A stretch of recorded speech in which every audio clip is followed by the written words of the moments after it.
Today we are going to talk about whether or not you should become a foster parent. Should you become a foster parent? Should you definitely not become a foster parent? Let's talk about it today on Fostering the Future. Welcome to the Fostering the Future podcast, a show about all things child welfare, dependency, adoption, and foster care. Here are your hosts, veterans in the world of child welfare, Jack and Kat.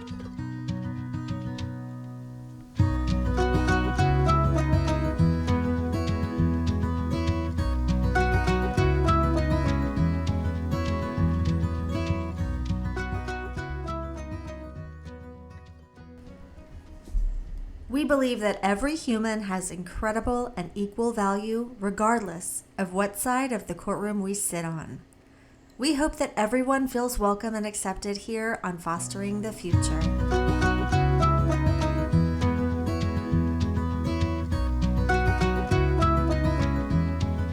Make sure you follow us on Facebook or Instagram as Fostering the Future Podcast, or check us out on our website at fosteringthefuturepodcast.org. Hey there, this is Jack, and I'm here with Kat, and we were talking recently about how I often run into people, and when they hear that I'm a foster parent, they say that they had always thought about doing that. And I just think that there are some things to talk about and think about when you're trying to make that decision to become a foster parent. So we thought we would talk about that today. So, should we talk about some of the positive, rewarding things about having foster kids in your home? Yeah, absolutely. Can I start by saying it is so fun? It is so much fun. I'm not a foster parent myself because I work in the child welfare system, but I get to be around kids all the time, and foster kids are so much fun. You know what else is fun about foster kids? A lot of them haven't experienced things some other kids have.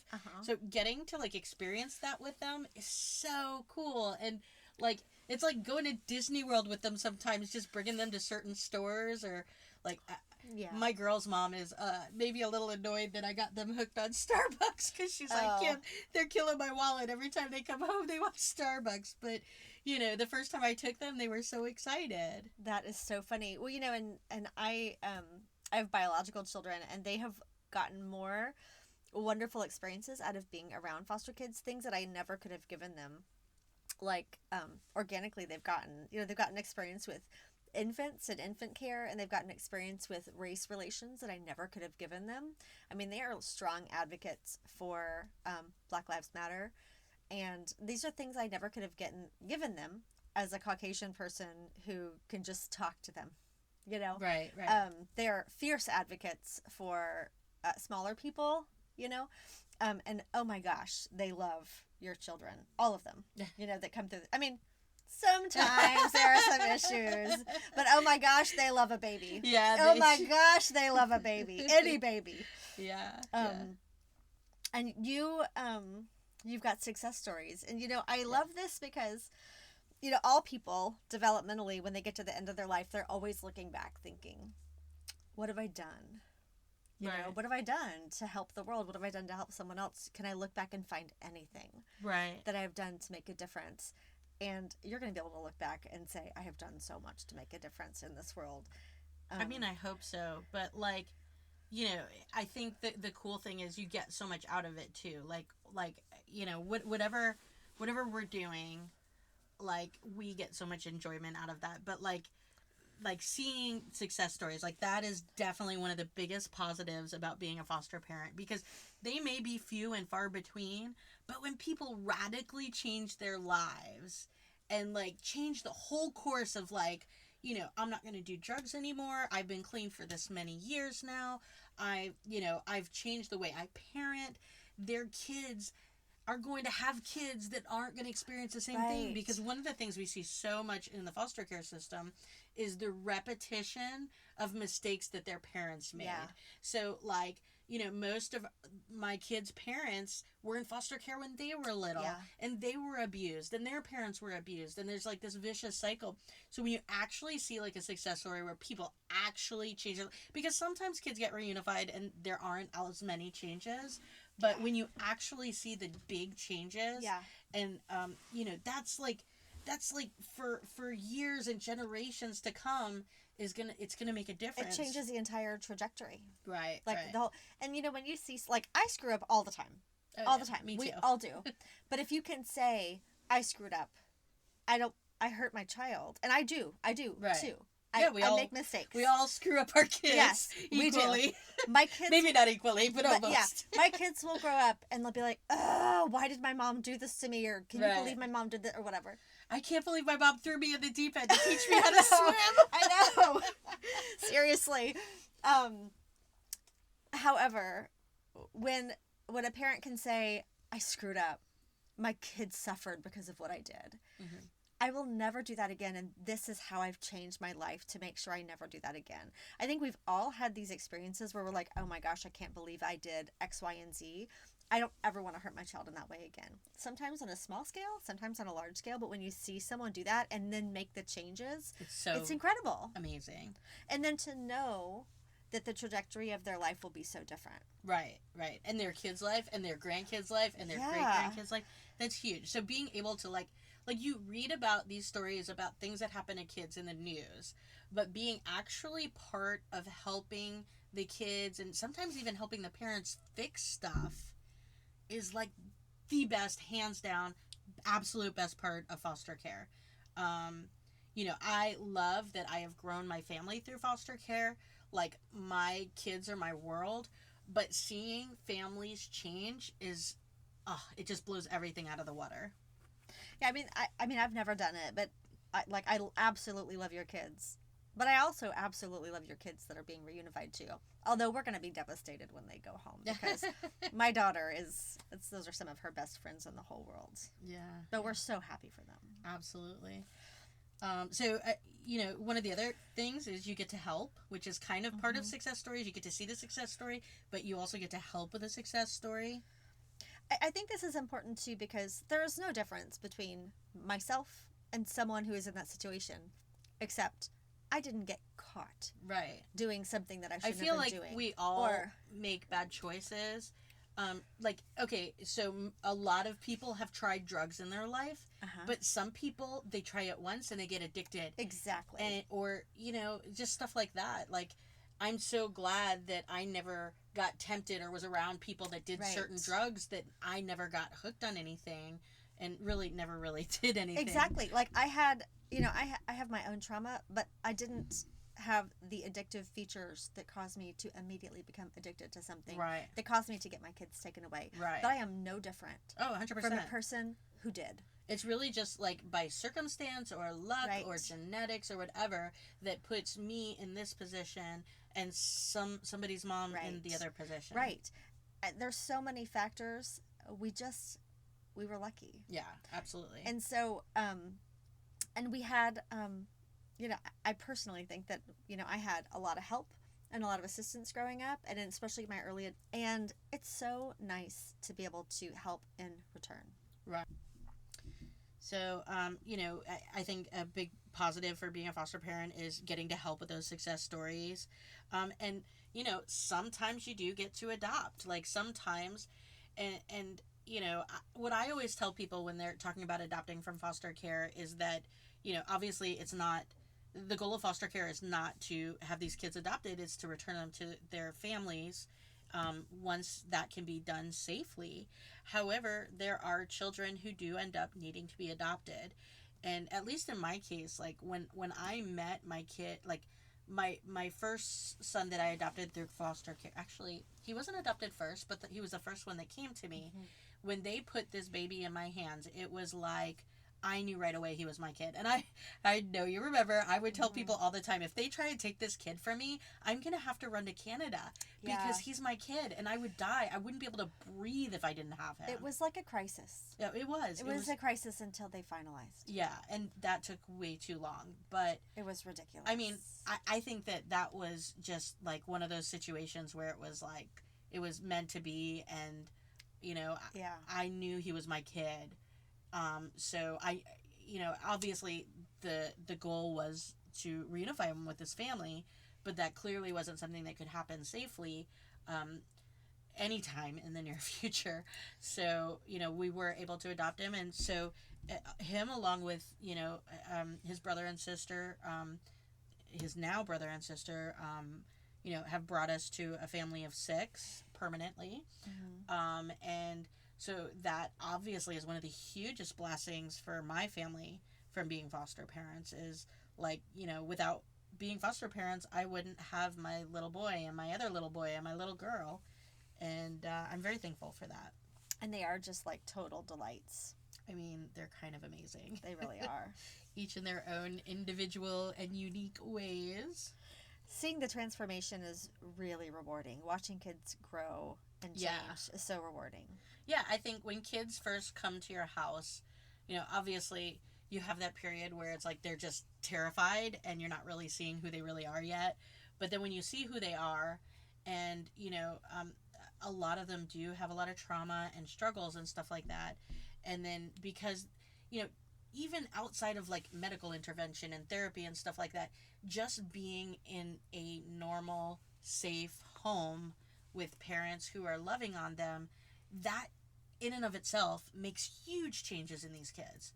And so sometimes just like seeing how they are as human beings from when they come to you to when they leave, and not that you're anything special, you're totally normal. Like there's nothing special about me and my husband. I mean, there's definitely something special about my husband, but there's nothing special about me other than I've made a choice to do this with my life, right?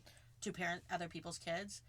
So there's nothing special about me, but just being a normal parent who, has the advantage of, living a certain life where I don't have addiction problems or mental disorders or anything like that, that I'm able to provide them with that alone just like makes such a big difference in who these people are. And, when they start to feel safe and comforted and loved, how they grow as humans is like, it's like amazing. It is great. And it is our choices who make us who we are. So, I mean, it makes you guys very special. But I've worked with a number of kids who came into care and they'd never had a haircut. Their hair was really short and their skin was transparent. And they were, maybe they had weight problems or maybe they didn't. But these kids rapidly transformed with just, I'm not even saying correct nutrition. I'm just saying well, you do see a mediocre. difference, though. It's when they start eating vegetables and like home cooked meals versus McDonald's all the time, like they physically look different. Their skin becomes more like it's just not as transparent. And think about their hair. The little guy I have right now, how when he first came, well, he's so different. Yeah, he's so different. He also wasn't being nutritionally provided the way that he should have been because his formula was being watered down too much. Just giving him the right amount of formula made a bit of a difference. And, I think, he's just really thriving right now. He's doing great. I'm really surprised at how well he is doing. Developmentally is really impressive. So yeah, he's doing great. And that's just being a normal family for him. And, making sure that he's getting the right nutrition. Okay.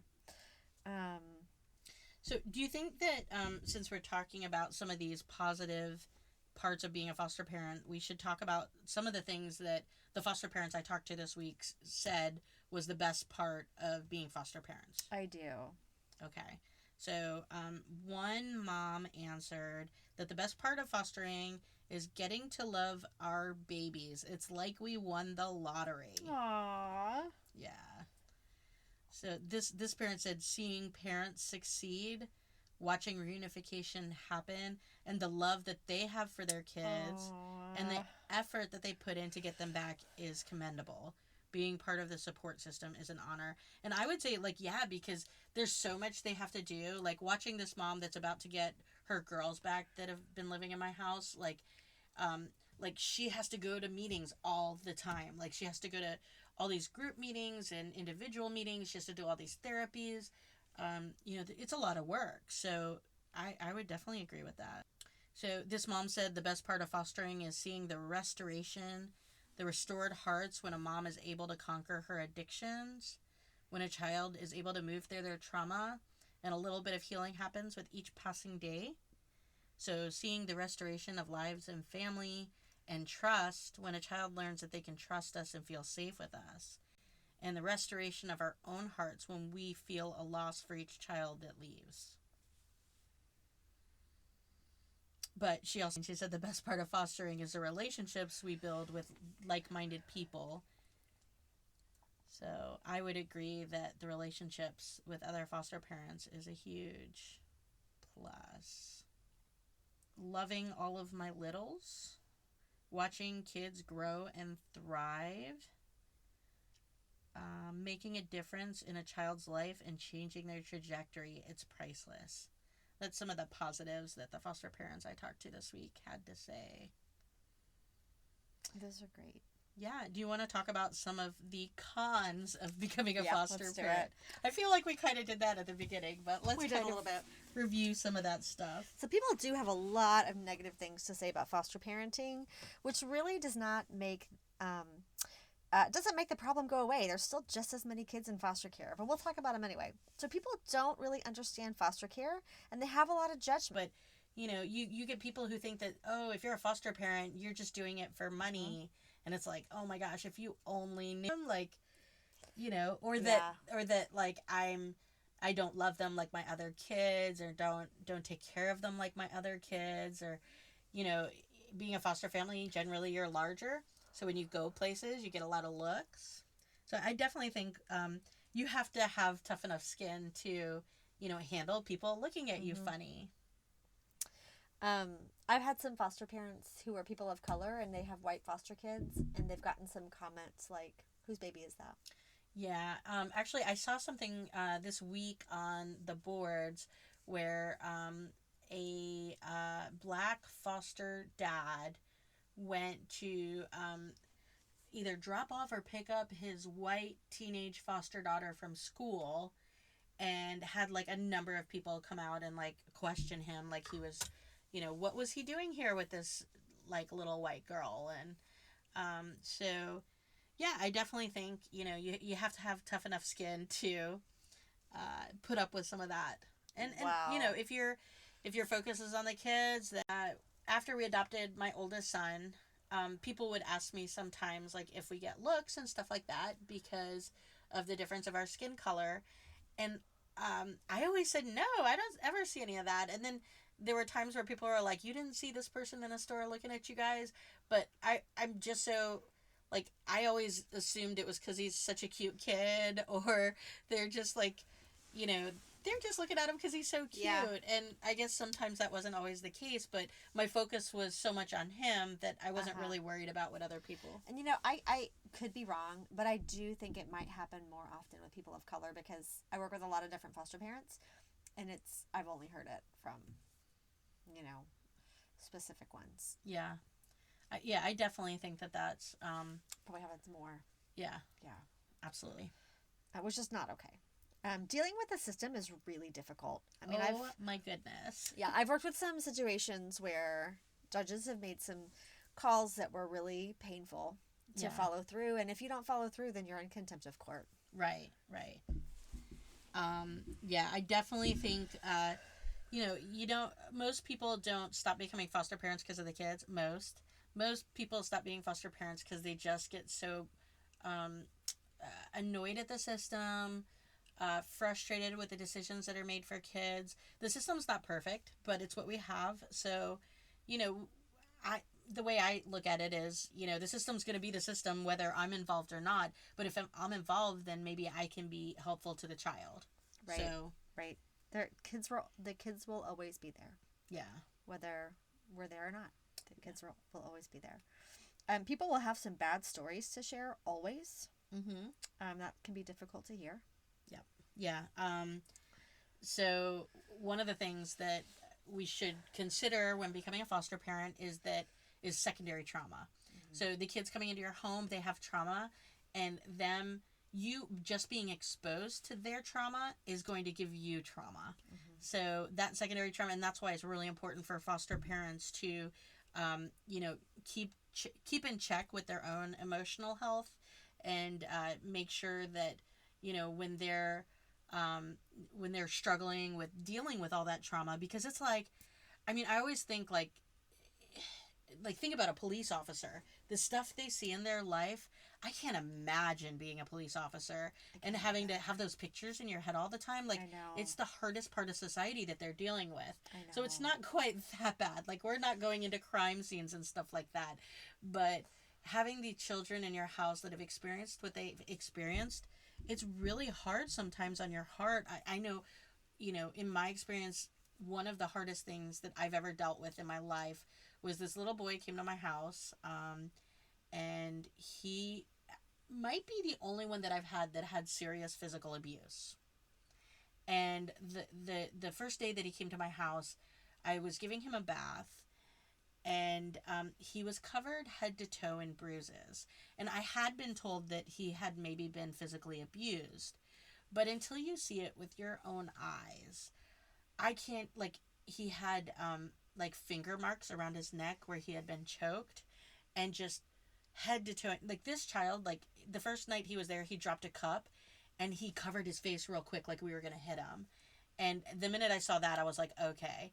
And then, you know, later that day, I put him in for a bath, and like, I will never get those images out of my head of seeing those bruises all over his body and his little neck. And you know, that was traumatizing for me. I remember the first week he was with me, I tried to be strong when he was around because I didn't want to upset him. But anytime he wasn't with me that week, I was in tears. I was just so brokenhearted over what was done to that little boy. Yeah, that's really hard. And I'm not a foster parent, but about every 3 years or so, I feel like I have a moment like that where I'm like, I can't do this anymore. You know, and then I just do it. Yeah. I just go back to it. Yeah. You know, because who else is going to? Yeah.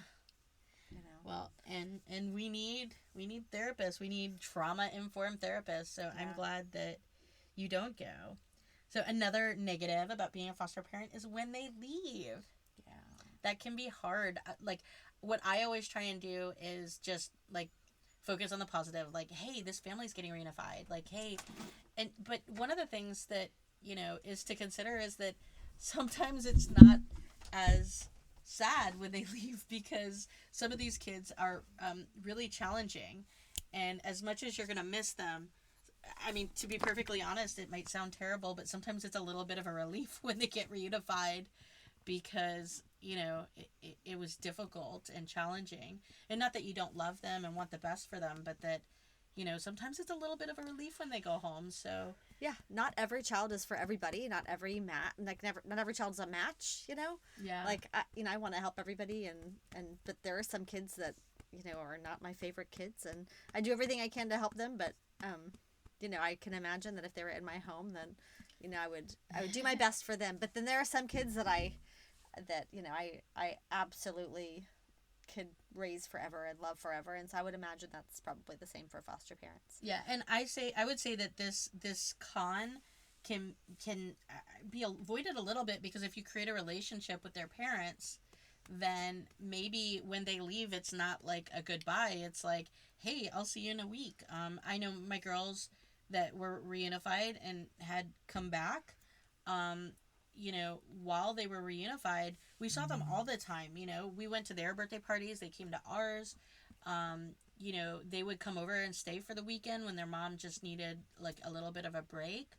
And we talked to them on the phone all the time. So, you know, as long as you're creating good relationships with their parents when that's possible, because obviously it's not always possible, then them leaving just, you know, means it's a different type of relationship. One of the other cons is that it costs money. Yeah. It can be expensive. Yeah.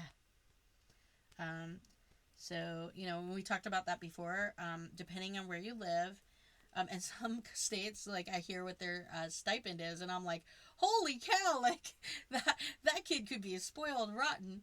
Obviously, I don't know what the costs are in that state, but, you know, at least in Florida, you know, it will cost you some money to provide for those kids, and, you know, make sure that they have everything that they deserve. And then, you know, obviously the other negative is dealing with the behaviors that you're going to experience with some of these kids. And, some of them have been neglected and abused and around drugs, and it may not even just be them acting out, but just really just the exposure. Like, Yeah. they know about things that they shouldn't Right. have to know about. So these things can be really frustrating, such as, kids stealing food from your pantry and eating the food, like something that you were planning to use for dinner the next day. They might eat all of it, and it could be something that you would never expect them to eat, like cornmeal or apples or raw ramen. Yes, or you could find lots and lots and lots of packages under their bed, and you might think, oh, that's not a big deal, but it gets really old really fast, Yeah. and it can get really expensive too. Yeah. Um, Especially when you have kids who have like eating issues, Mhm. and like they'll eat like what you had planned for like 2 or 3 different meals in the middle of the night while everybody's sleeping, yeah, and then you've got to like rebuy that stuff all the time. yeah, and I think Jack had a child who drank like an entire cup full of the Starbucks simple syrup. Oh my gosh, she did. That's disgusting. So Oh, it gross. was so disgusting. I can't even imagine how gross that must have tasted. But like, listen, that Starbucks syrup's expensive. It's so expensive. That's why you're supposed to just use a few pumps. Yeah. It's so gross. Yeah. Definitely. But they do that because they have had a lack of food. Right. They've, they're seeking control in their environment because that makes them feel safe. But it can be really difficult to deal with in the moment. And so that can be one of the cons, just dealing with some of those behaviors. Right. And these are kids who a lot of times they lie. Sometimes they steal. They do those things because that's what they've learned to do. Yeah, well, so there's lots of pros and lots of cons for becoming foster parents, and I feel like, if we talk to like 10 more foster parents, we might have some additional ones, but I think that is the big stuff there. And we are going to have, quite a few more episodes where we're going to talk about more of this stuff in detail, so we hope that you join us for those. Absolutely. So that's it for today. But if you have any questions, or you're thinking about becoming a foster parent but struggling with one aspect or another, like, shoot us an email. Reach out, and we look forward to the next episode. Thank you so much for joining us today. Make sure you subscribe and follow us on social. We hope that you join us again next time and keep on fostering the future.